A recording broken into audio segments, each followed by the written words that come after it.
Assalamualaikum warahmatullahi wabarakatuh. Halo anak-anakku semua, bagaimana kabar kalian hari ini?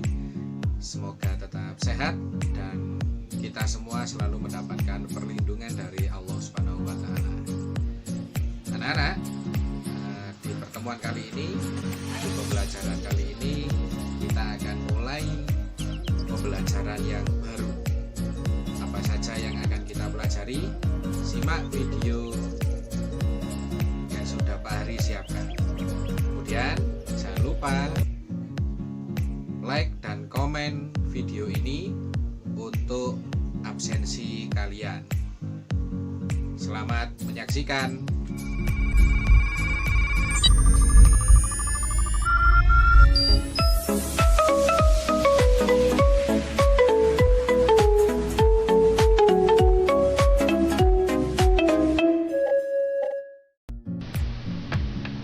Baiklah anak-anak, di pembelajaran kali ini kita akan membahas tentang rekayasa. Apa saja yang akan kita pelajari? Silakan kalian terus mengikuti video berikut sampai selesai.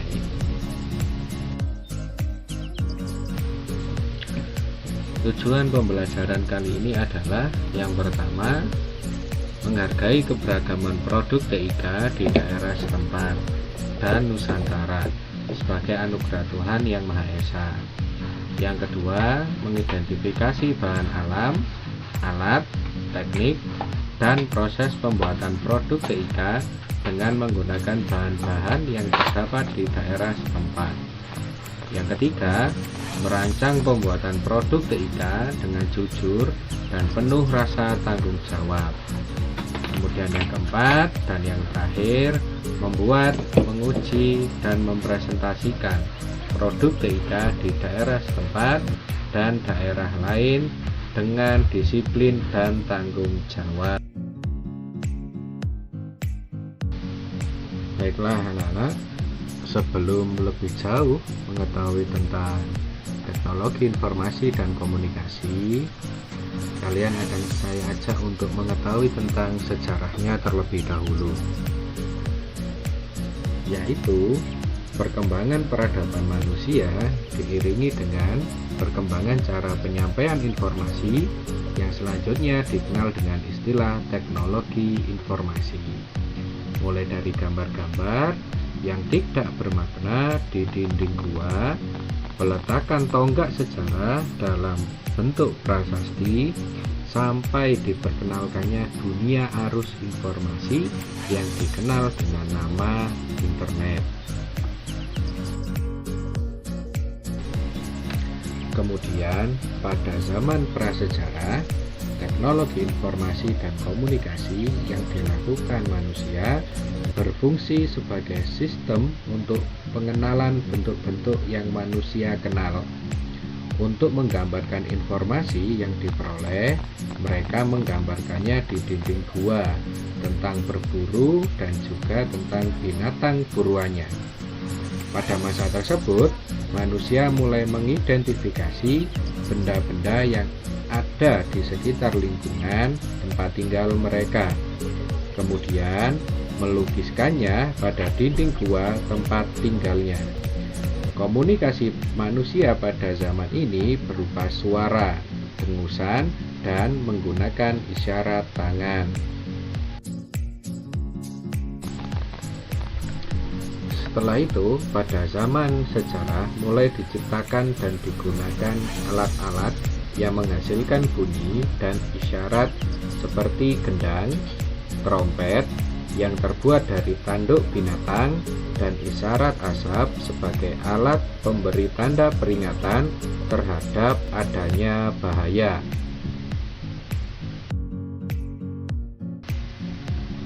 Oke, beranjak pada perkembangan sistem informasi tersaji dalam periode-periode berikut. Periode 3000 sebelum Masehi, yaitu untuk yang pertama kali tulisan digunakan oleh bangsa Sumeria dengan menggunakan simbol-simbol yang terbuat dari piktografi sebagai huruf. Simbol atau huruf-huruf ini juga mempunyai bentuk bunyi penyebutan yang berbeda sehingga mampu menjadi kata, kalimat, dan bahasa.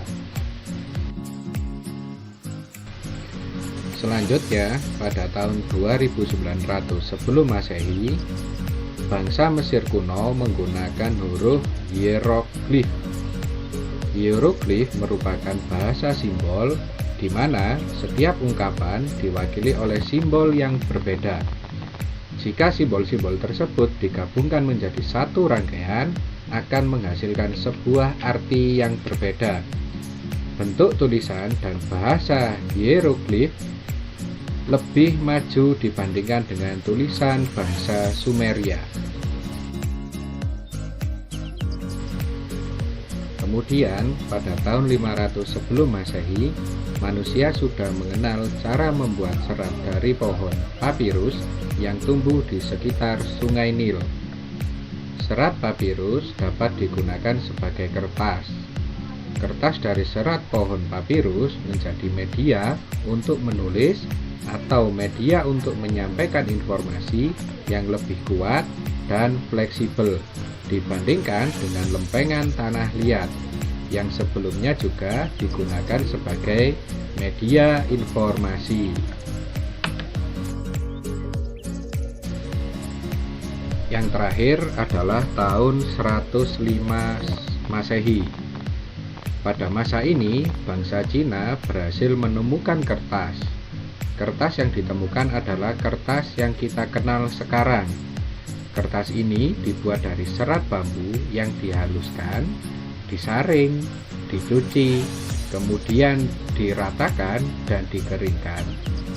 Penemuan ini juga memungkinkan sistem pencetakan yang dilakukan dengan menggunakan blok kayu yang ditoreh dan dilumuri dengan tinta.